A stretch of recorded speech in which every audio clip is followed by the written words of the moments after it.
The Untold Secrets of Spellfire, How to Use Blockchain and NFTs. Have fun staying poor. Welcome to the channel. Please make sure to like, comment and subscribe.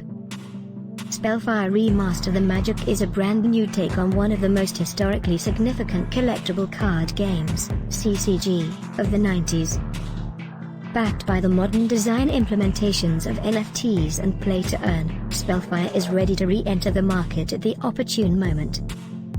Today the CCG market brings in over $3 billion every year, and 2021 has seen an unprecedented rise in NFTs, with their sales numbers jumping from just $14 million in 2020 to over $2.5 billion in Q2 of this year.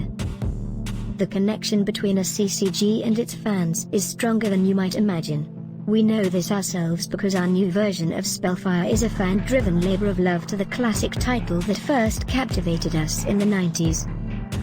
25 years after its initial release, we have re-registered Spellfire's trademarks, purchased the long-dormant domain name, and set about improving on the game we know and love.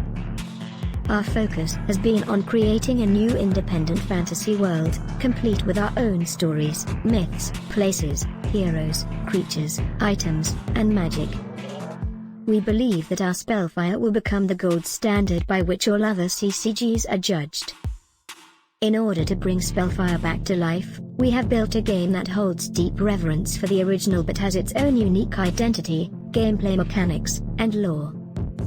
Spellfire Re-Master the Magic picks up where the original left off by incorporating modern design sensibilities into its gameplay, using modern blockchain technologies, highly collectible NFT cards, and play-to-earn features.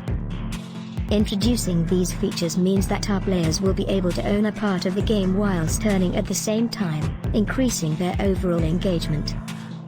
We have chosen to diverge from typical NFT card games in several key ways. Our players will be able to touch, play, trade, and earn with their collection. Firstly, our players will have the option to own both digital and physical cards. Both types of card are linked by a unique QR code for each card, ensuring that they can't be faked and are playable on tabletops and tablets alike. Spellfire is now more immersive and interactive than ever before with the introduction of augmented reality, voice-controlled, and gesture-controlled cards. Players will be able to see the effects of their cards play out right before their eyes. Finally, our players can earn, regardless of their skill level, by collecting original NFT cards, earning our in-game currency through gameplay, and trading their most sought-after cards with other players in the community. Our new app, designed from the ground up for iOS and Android, brings together Spellfire's one-of-a-kind mix of digital and real-world cards, and NFT-based ownership into a single cohesive experience. Guys, make sure like, comment and let me know your thoughts. Please subscribe to my channel. Have fun staying poor.